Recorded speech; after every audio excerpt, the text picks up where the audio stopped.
বন্ধুসকল আপোনালোকে নিশ্চয় গম পালে আজি মই ক'ত আহিছোঁ। মই আহিছোঁ কন্যকা বহুমুখী পামলৈ আৰু আজি কন্যকা বহুমুখী পামৰ সমগ্ৰ দৃশ্যাৱলীসমূহ আপোনালোকলৈ দেখাম। তো চাই থাকিব আজিৰ মোৰ এই ব্লগ। বন্ধুসকল, শোণিতপুৰ জিলাৰ জামুগুৰি হাটৰ পৰা প্ৰায় 4 কিলোমিটাৰ উত্তৰ পশ্চিম দিশত জীয়া ভৰলী নদীৰ পূব পাৰত অৱস্থিত এই কন্যকা বহুমুখী পামখন ভৰলী নদীৰ বালিচৰ তথা মৰুভূমি সদৃশ পৰিৱেশক এই পামখনে এক নতুন জীৱন প্ৰদান কৰিছে। বন্ধুসকল, বেলচিৰি ফাৰ্মাৰ প্ৰডিউচাৰ কোম্পানী লিমিটেডৰ এটা দল, আমি কৃষক ৰাইজৰ এটা দল আজি আহিছোঁ এই কন্যকা কৃষি পামলৈ আৰু ইয়াত আহি বৰ ভাল লাগিছে। অতি মনোমোহা এক পৰিৱেশ। তেজপুৰৰ পৰা প্ৰায় 30 কিলোমিটাৰ দূৰত এই কৃষি পাম অৱস্থিত। সেয়েহে আজি সমগ্ৰ ইয়াৰ যি দৃশ্যাৱলীসমূহ কি আছে আপোনালোকক দেখাম, চাই থাকিব দেই।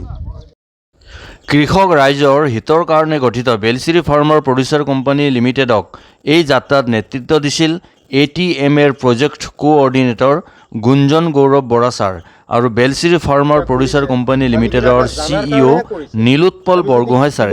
আৰু শিকি যদি নাযাওঁ তেনেহ'লে অথলে যাব। চৰকাৰৰ টকা মানে আমাৰেই টকা, গতিকে আমি যিখিনি টকা খৰচা হ'ব চৰকাৰে আমাক আগবঢ়াই নিয়াৰ কাৰণে চেষ্টা চলাইছে, এইখিনিক সফলতাৰে যাতে আমি সম্পূৰ্ণখিনি যাতে আয়ত্ব কৰিব পাৰোঁ তাৰ কাৰণে সকলোৱে গুৰুত্ব দিব, চেদেলি বেদেলি নহ'ব।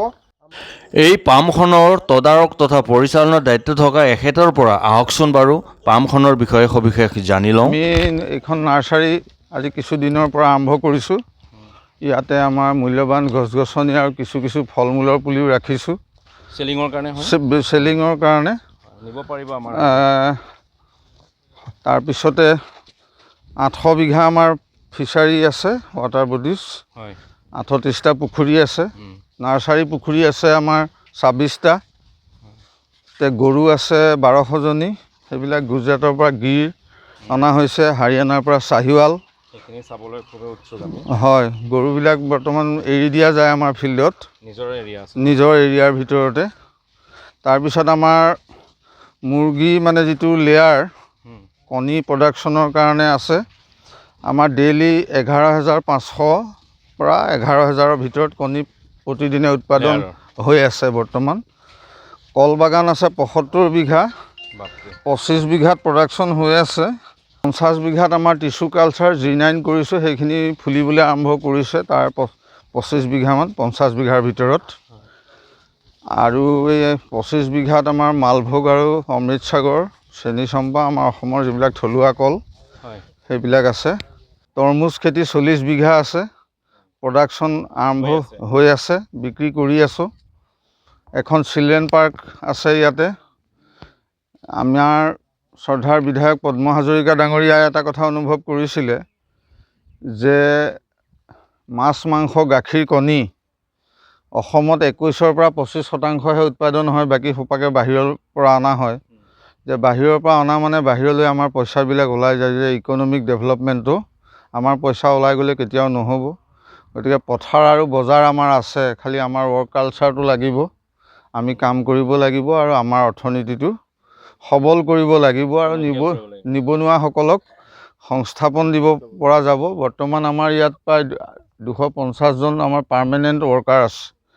আমাৰ টোটেল মাটি আছে 6000 বিঘা, 2খন ৰেষ্টুৰেণ্ট আছে, তাত আমাৰ অতিথিবিলাক আহে। যিটো এগ্ৰ' টুৰিজম কনচেপ্ট, আমি তালৈও কিছু অগ্ৰসৰ হৈছোঁ, সেই কনচেপ্ট আগত ৰাখি পেলাই।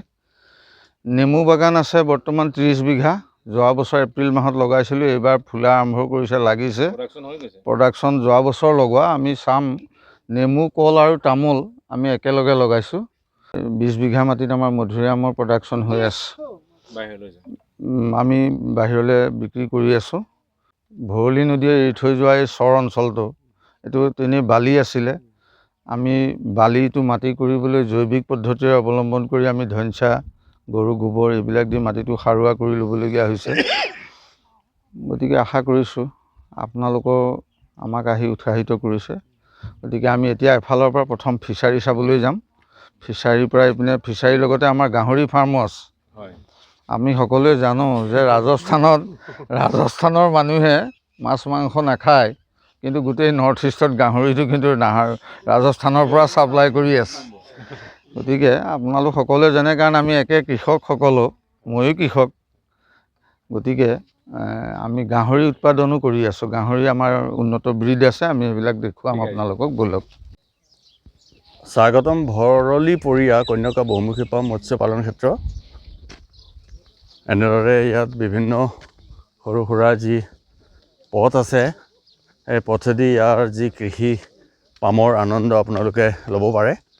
এনেদৰে আমিও আগবাঢ়ি আছোঁ। এই আম গছ এনেকৈ শাৰী শাৰীকৈ আম গছ লগোৱা হৈছে, এই আম লাগিছেও।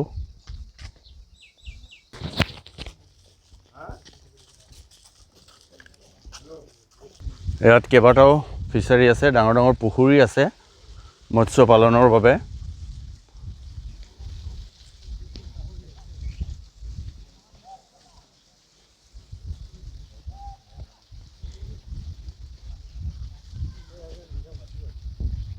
এতিয়া আমি গৈ আছোঁ গাহৰি পালন, কন্যকা যি কৃষি পাম, ইয়াত গাহৰি পালন কৰা হৈছে আৰু আমি গাহৰি পালন কেনেদৰে ইয়াত কৰিছে চাবলৈ আগবাঢ়িছোঁ।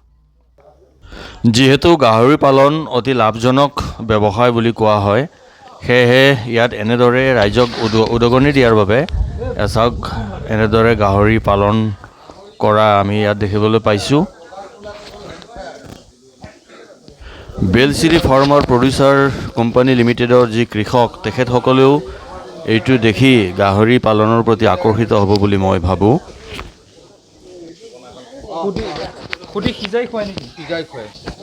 আচ্ছা, ইয়াৰ পৰা পুখুৰীত যায় নে? পুখুৰীত যায়। আচ্ছা আচ্ছা, ইয়াক কি চিষ্টেম বুলি কোৱা হয়? এইটো ধৰক আমাৰ যিটো মানে মিশ্ৰিত কৃষি পদ্ধতি, আমি ফিছ কাম পিগাৰী, আচ্ছা, মাছৰ লগত গাহৰি, আমি তেনেকৈ কৰিব পাৰোঁ। ধানৰ লগত মাছ, ফিছ কাম পেডি, হয়, সেইবিলাক ছিষ্টেম আছে। ধৰক এতিয়া আমাৰ ইয়াৰ দানাটো নিদিয়াকৈ হৈ যায়, এইবিলাক গুচি যায়, মাছে খায়। বন্ধুসকল, মোৰ লগত আছে বন্ধু ছবিন। এতিয়া ছবিনে ক'ব যে ইয়াত আহি কেনে লাগিল, কন্যকা কৃষি পামত আহি, বহুমুখী কৃষি পাম আহি কেনে পালে? কন্যকা বহুমুখী কৃষি পামত আহি খুব ধুনীয়া লাগিল। ইয়াত চতিয়াৰ বিধায়ক পদ্ম হাজৰিকাদেৱে যথেষ্ট পৰিমাণে কষ্ট কৰি বনাইছে। মোৰ চাবলগীয়া কৃষকসকলৰ ইয়াত আদৰ্শ হিচাপে ক'ব পাৰি। আমি বহু বস্তু চালোঁ আৰু এইবোৰ চাই সঁচাই যথেষ্ট পৰিমাণে আনন্দিত হৈছোঁ আৰু ভালো লাগিছে। আৰু এইবাৰ আমি আগবাঢ়িছোঁ কন্যকা গৌশালাৰ ফালে। এই যি বৃহৎ ঘৰটোত গো পালন কৰা হয়, উন্নত জাতৰ যি গৰু ইয়াত পালন কৰা হয়। চাওক,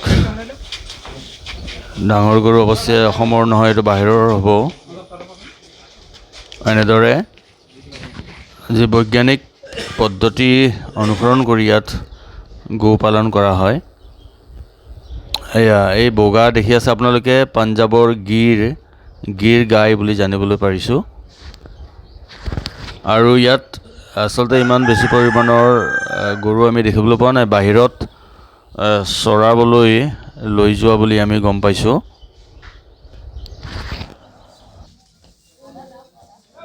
দুগ্ধ উৎপাদন কেন্দ্ৰ।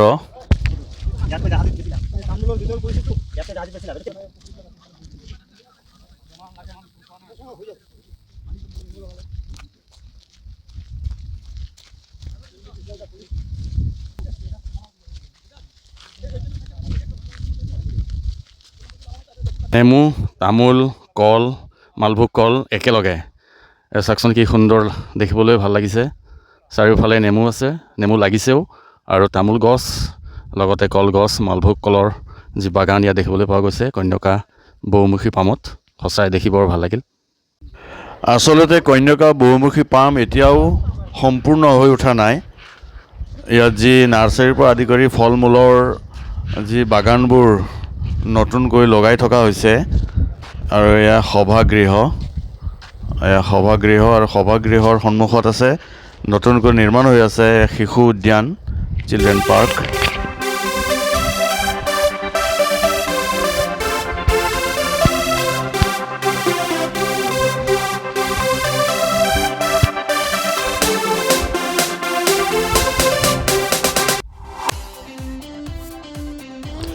আৰু এইবাৰ আমি আগবাঢ়িছোঁ এয়া কন্যকা বহুমুখী পামৰ যি অতিথিশালা ইয়াত সভাগৃহ আছে এখন, লগতে ৰেষ্টুৰেণ্ট আছে। আমাক ভোক লাগিছে, সেয়ে খানা খাবলৈ আমি এইখিনি আহিছোঁ ৰেষ্টুৰেণ্টত। আৰু এই চাওক তোৰণ, কি সুন্দৰকৈ বাঁহ বেতৰ এক সুন্দৰ কাৰুকাৰ্য এই তোৰণখনত আপোনালোকে দেখিবলৈ পাব। বাঁহ বেত তথা খেৰেৰে আটক ধুনীয়াকৈ নিৰ্মাণ কৰা হৈছে এই তোৰণখন। আৰু আমাৰ বেলশ্ৰী ফাৰ্মাৰ প্ৰডিউচাৰ কোম্পানী লিমিটেডৰ যি কৃষকসকলে ইয়াত ফটো উঠাত ব্যস্ত হৈ পৰিছে। সভাগৃহ আৰু ইয়াত অতিথিশালাও আছে, লগতে ৰেষ্টুৰেণ্ট আছে। আৰু এই আটাইবোৰত আপোনালোকে বাঁহ বেত আৰু যি খেৰেৰে সুন্দৰকৈ নিৰ্মাণ কৰা এই গৃহবোৰ আপোনালোকে দেখিবলৈ পাইছে। এয়া চাওক, এয়া অতিথিশালা, অতিথিসকলে বাহিৰৰ পৰা আহি ইয়াত থাকিব পাৰে। এইবাৰ আমি সোমাইছোঁ এয়া ৰেষ্টুৰেণ্টত। এই অসমীয়া ফুলাম গামোচা শৰাইৰে আদৰিছে আমাৰ ছাৰে আমাৰ কৰিছে, সকলোকে ভিতৰলৈ মাতিছে যাতে আমি খানা খাই ইয়াৰ পৰা ওলাব পাৰোঁ। সুন্দৰ চাওক ভিতৰৰ পৰিৱেশ। আচলতে এনেকুৱা স্থানত এনেকুৱা এখন ধুনীয়া ৰেষ্টুৰেণ্ট থাকিব পাৰে বুলি আপোনালোকে ভাবিবই নোৱাৰিব। এই অতিথিশালা, ইয়াত বহুকেইখন গৃহ আছে অতিথিশালাৰ, লগতে মঞ্চ এখন আছে। অতিথিশালাৰ সন্মুখত এখন মঞ্চও আছে। ইয়াত বিভিন্ন ধৰণৰ যি সাংস্কৃতিক তথা মিটিংসমূহ ইয়াত হয় বুলি আমি জানিব পাৰিছোঁ। আচলতে বৰ ধুনীয়া। কন্যকা বহুমুখী পামৰ শোভা বৰ্ধনত এই যি অতিথিশালা ৰেষ্টুৰেণ্টসমূহে মুখ্য ভূমিকা লৈছে বুলি ক'ব পাৰি। বন্ধুসকল, কন্যকা বহুমুখী কৃষি পামত আহি সঁচাই বৰ ভাল লাগিল। আৰু এইবাৰ আপোনালোকৰ পৰা বিদায় ল'ব বিচাৰিছোঁ। তো আপোনালোকেও আহক, তেজপুৰৰ পৰা প্ৰায় 30 কিলোমিটাৰ নিলগত থকা এই কন্যকা কৃষি পামলৈ আহি এবাৰ চাই যাওক। আপোনালোকক নিশ্চয় ভাল লাগিব। আৰু ইয়াকে কৈ আজিৰ মোৰ এই ব্লগ সামৰিছোঁ। Okay, bye bye.